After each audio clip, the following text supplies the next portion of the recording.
ఓం శుక్లాం వరధరం విష్ణుం శశివర్ణం చతుర్భుజం ప్రసన్నపదనం ధ్యాయేత్ సర్వవిఘ్నోపశాంతయే. ఓం గురుబ్రహ్మ గురుర్విష్ణుః గురుదేవో మహేశ్వరः గురు సాక్షాత్ పరబ్రహ్మ తస్మై శ్రీ గురవే నమః. ఓం వ్యాసాయ విష్ణురూపాయ వ్యాసరూపాయ విష్ణవే నమో వై బ్రహ్మనిధయే వాసిష్ఠాయ నమో నమః. ఓం నారాయణం నమస్కృత్య నరం చైవ నరోత్తమం దేవీం సరస్వతీం వ్యాసం తతో జయముదీరయేత్. హరి ఓం.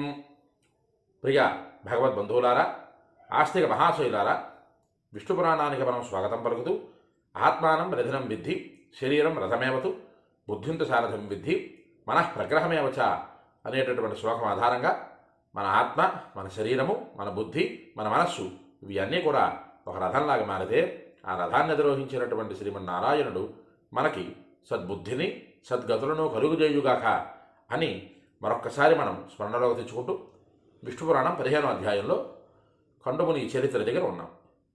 ఈ కండుముని ప్రమ్లోచతో కొన్ని వందల సంవత్సరాల కాలం పాటు ఆమె యందు అనురక్తుడై విహరిస్తూ కాలం గడిపి కొన్నాళ్ల తర్వాత ప్రమ్లోచతో నిత్యకర్మకి లోటు చేయకూడదు, సాయం సంధ్య అవుతున్నది, నేను వెళ్ళి సంధ్యావందనం చేసుకొని వస్తాను అంటే ప్రమ్లోచ ఆ తపస్సుని ఆపి, ఇన్ని వందల సంవత్సరాల తర్వాత నీకు నిత్యకర్మ గుర్తొచ్చిందా ఓ మహాభాగా అని అడగగానే ఆమె నుంచి విషయం తెలుసుకున్నటువంటి ఖండుడు చాలా కోపించినటువంటి వాడై ఆమెని తన దగ్గర నుంచి వెళ్ళిపోమని గట్టిగా చెప్తారు.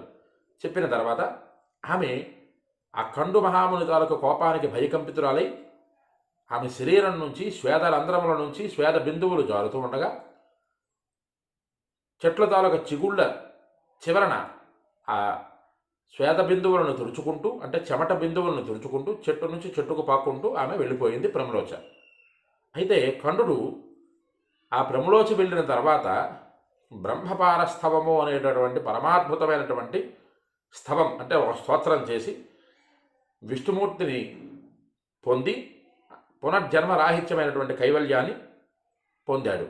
అయితే ఖండుడు చెప్పినటువంటి ఈ బ్రహ్మపారస్థవము అనేటటువంటి పరమ స్తోత్రం ఏ మానవుడైతే పారాయణ చేస్తారో ఆ మానవుడికి ఈతి బాధలన్నీ కూడా నశిస్తాయి.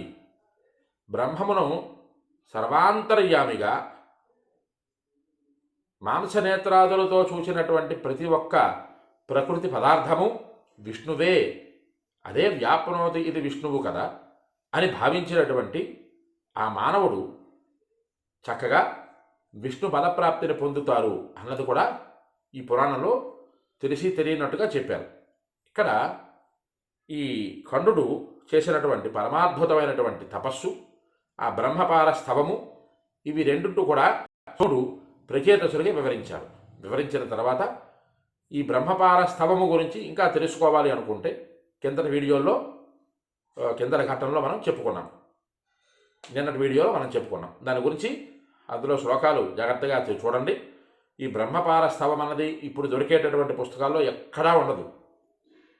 స్తోత్రనిధి అని కానీ ఈ కొత్తగా వచ్చినటువంటి పీడిఎఫ్ల్లో కానీ ఈ బ్రహ్మపార స్థవం అన్నది ఎక్కడ దొరకడం చాలా కష్టం. అందుకు అందరూ కూడా నిన్నటి వీడియోను మరొకసారి చూసి ఆ బ్రహ్మపార స్థవాన్ని గురించి తెలుసుకోండి.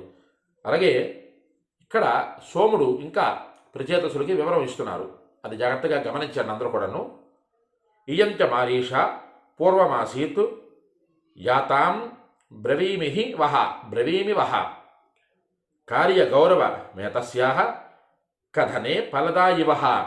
ఈ శ్లోకం చెప్పారు ఇక్కడ సోముడు ప్రచేతసులతోని.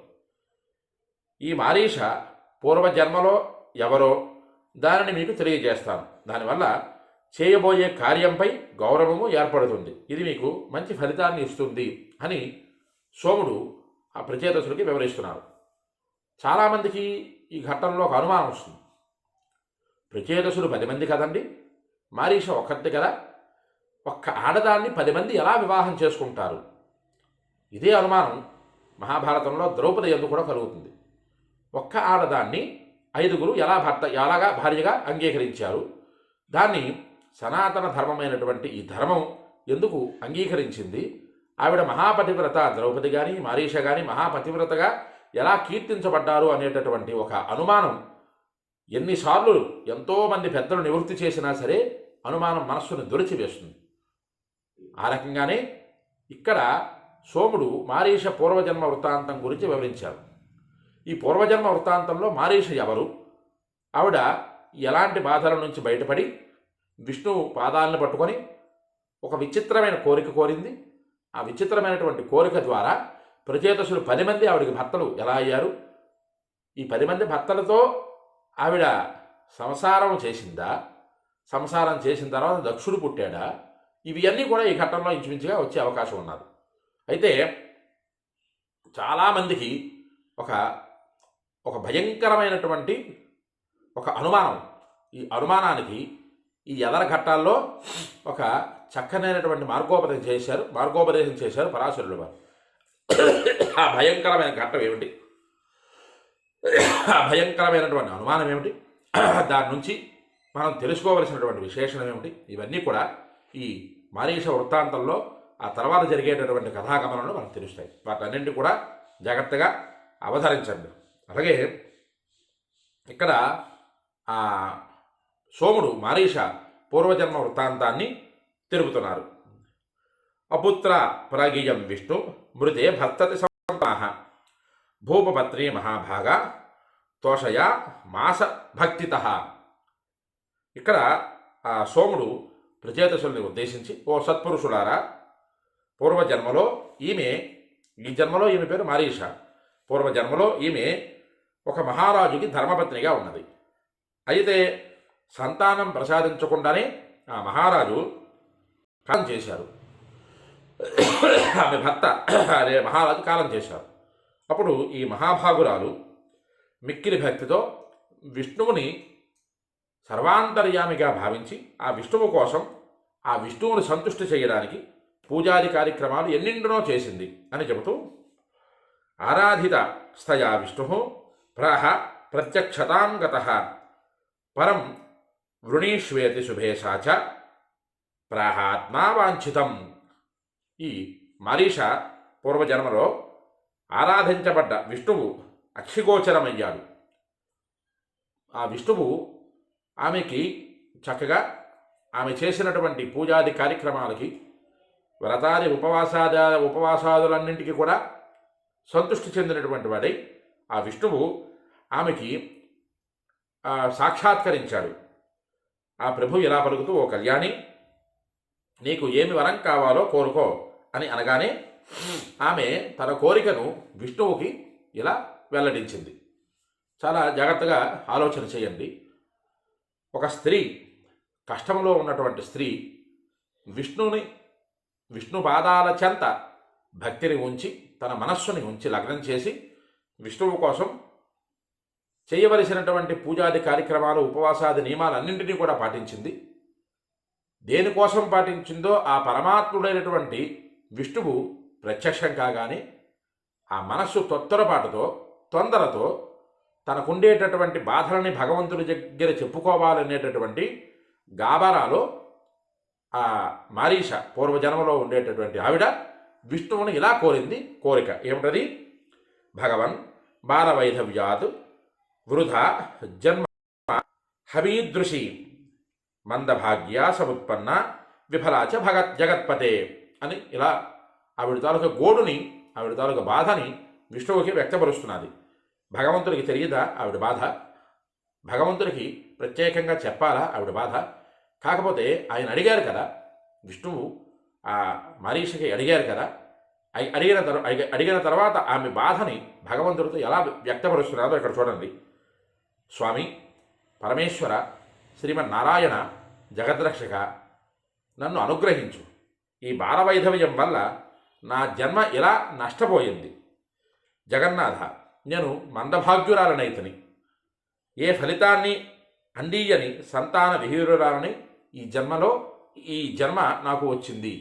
సంతానం లేనటువంటి జన్మ ఆడదానికి వ్యర్థం కదా. అటువంటి సంతానం లేని జన్మతో నాకు ఈ జన్మ పూర్తిగా నేను నష్టపోయాను. నేను భాగ్యహీనురాలని, ఓ జగన్నాథ నన్ను రక్షించు అంటూ భవంతు పతయః. ఇక్కడ జాగ్రత్తగా ఈ శ్లోకం జాగ్రత్తగా వినండి అందరూ కూడాను. భవంతు పతయః శ్లాఘ్య మమ జన్మని త్వత్ప్రసాదాత్ తథా పుత్రః ప్రజాపతి నమోస్తు మే. ప్రజాపతి సమోస్తుమే అన్నటువంటిది. ఇక్కడ ఈవిడ కానీ తర్వాత భారతంలో ద్రౌపది కానీ పూర్వజన్మలలో ఈ మారీష పూర్వజన్మ కానీ ద్రౌపది పూర్వజన్మ కానీ వారు గామరాలో ఒక కోరిక కోరడం అన్నమాట. భగవంతుడు మనం అడిగినటువంటి వరాన్ని ఇవ్వడానికే వచ్చారు తప్పిస్తే మరొకటి కాదు కదా. ఈవిడ అడిగినటువంటి ప్రధానమైనటువంటి కోరిక ఏమిటి? భవంతు పతయః, భర్తలు కావాలి, భర్త కావాలి అని అడగలేదు మారీష. చాలా జాగ్రత్తగా ఈ విషయాన్ని అందరూ కూడా గ్రహించండి. భర్తలు కావాలి. వారు ఎలాంటి వారై ఉండాలి? నీ అనుగ్రహం వలన ప్రతి జన్మలోనూ నాకు ప్రశస్తి వహించినటువంటి వారు భర్తలు కావాలి.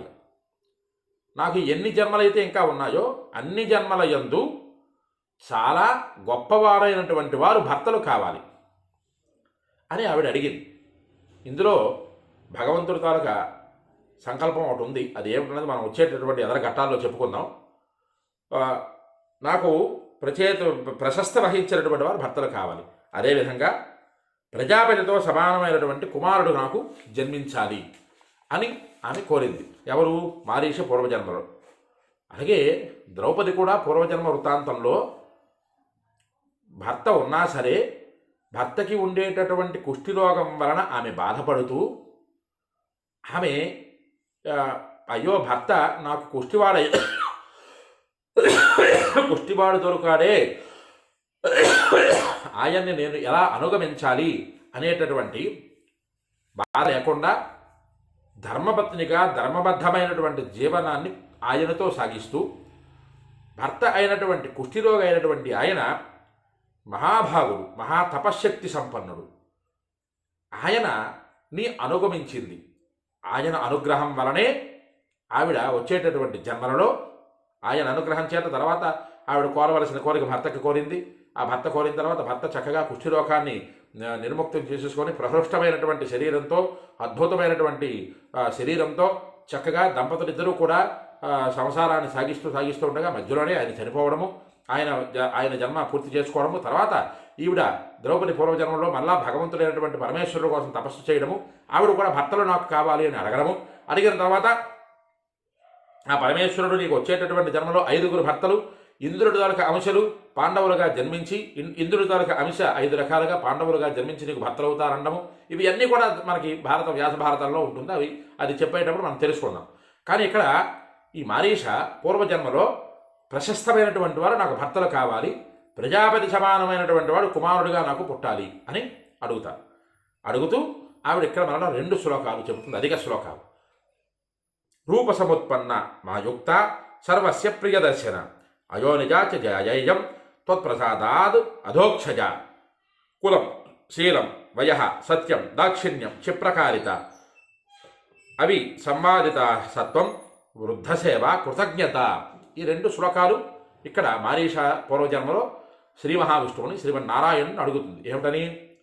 ఓ అధోక్షుజ, కులం శీలం వయస్సత్యం, కులము శీలము వయస్సు సత్యము దాక్షిణ్యము శీఘ్రకారిత్వము. అంటే శీఘ్రకారిత్వం ఏమంటే చురుకుతనం, ఏ పని చేసినా చక్కగా ఆ పని సక్రమంగా జరిగినటువంటి చురుకుతనము, నిర్వివాదము ఎలాంటి వివాదము లేనటువంటిది, సత్వం వృద్ధసేవ కృతజ్ఞత రూపం సంపత్తి, ఇవి కలిగినటువంటి అందరికీ అందరికీ ప్రియ సందర్శనాన్ని కలిగిస్తూ నీ అనుగ్రహం వలన నేను అయోనిజనై పుట్టాలి అని ఆవిడ కోరుకున్నది. మారీష పూర్వజన్మలో కులం శీలం వయస్సు దాక్షిణ్యం శీఘ్రకారిత్వం నిర్వివాదం సత్వం వృద్ధసేన కృతజ్ఞత రూపం సంపత్తి, మొత్తం ఇవి 11 రకాలైనటువంటి శీలములు. ఈ 11 రకాలైనటువంటి శీలములు ప్రచేతసులు 10 మంది, ఈవిడ ఒకరు మొత్తం కలిపి 11 రకాలుగా ఆవిడ వరం కోరింది విష్ణువుని. కోరగానే ఆ విష్ణువు ఇలా పలుకుతూ తయైవ ముక్తో దేవేశో హృషికేశ ఉవాచతాం ప్రణామ సమాప్యస్య వరద పరమేశ్వర. ఆమె ఈ విధంగా కోరగా పరమేశ్వరుడైనటువంటి విష్ణువు ఆమె ఈ విధంగా కోరి పరమేశ్వరుడైన విష్ణువుని పాదాభివందనం చేయగా ఆ దేవదేవుడైనటువంటి శ్రీమన్నారాయణుడు హృషికేశుడు వరప్రదాత అయినటువంటి పరమేశ్వరుడు ఆమెని లేవనెత్తి భవిష్యతి మహావీర్య ఏకస్మిన్ నేవ జన్మని ప్రఖ్యాతో దార కర్మాణో భవత్యాహ పతయో దశ అని ఆయన చెబుతున్నారు విష్ణువు. నీకు ఒక జన్మలోనే, నువ్వు జన్మలలో కూడా నాకు భర్తలు కావాలి అన్నావు కదా, నీ కోరిక ఇది అది కదా, కానీ అది కాదు. నీకు ఒక జన్మలోనే మహాపరాక్రమవంతులు, గొప్పవారైనటువంటి, మంచివారైనటువంటి, కార్యనిర్వహణ సరిగ్గా చేసినటువంటి వారైనటువంటి 10 మంది నీకు భర్తలుగా ఉండగలరు అని చెబుతూ, పుత్రంచ సుమహాత్మాన మతివీర్య పరాక్రమం ప్రజాపతి గుణైర్యుక్తం త్వమ వాప్స్యసి శోభనే. ప్రజాపతి సమానుడైనటువంటి ఒక కుమారుడు నీ జన్మలో నీకు కుమారుడిగా జన్మిస్తాడు. జన్మించినటువంటి ఆయన ద్వారా అనేకములైనటువంటి కులాలు, అనేకములైనటువంటి సమస్త సంతతి కూడా, ముల్లోకాలు కూడా వ్యాపించబడతాయి అని ఆ విష్ణువు ఆ మారీష పూర్వజన్మలో ఉండేటటువంటి ఆమెకి వరం ఇస్తారు. ఇంకా విష్ణువు ఇంకా ఇచ్చినటువంటి వరాలు కానీ, మారీష మరలా కోరినటువంటిది కానీ, ఇవన్నీ కూడా మనం తెలుసుకునేటటువంటి ప్రయత్నం వచ్చేటటువంటి ఘట్టంలో, ఎదర ఘట్టంలో చేద్దాం. ఎందుకంటే ఇప్పటికీ 16 నిమిషాల పైన అయిపోయింది. అందుకు అందరూ కూడా ఈ పురాణాన్ని ఫాలో అవుతుండండి. చక్కగా విష్ణు పురాణాన్ని మీరు వినండి, తరించండి. 10 మంది చేత వినింపజేసి తరింపజేయండి. ఈ యూట్యూబ్ ఛానల్ని అందరూ కూడా సబ్స్క్రైబ్ చేసుకొని ఆదరిస్తారని మరి ఆశిస్తూ, హరి ఓం, స్వస్తి.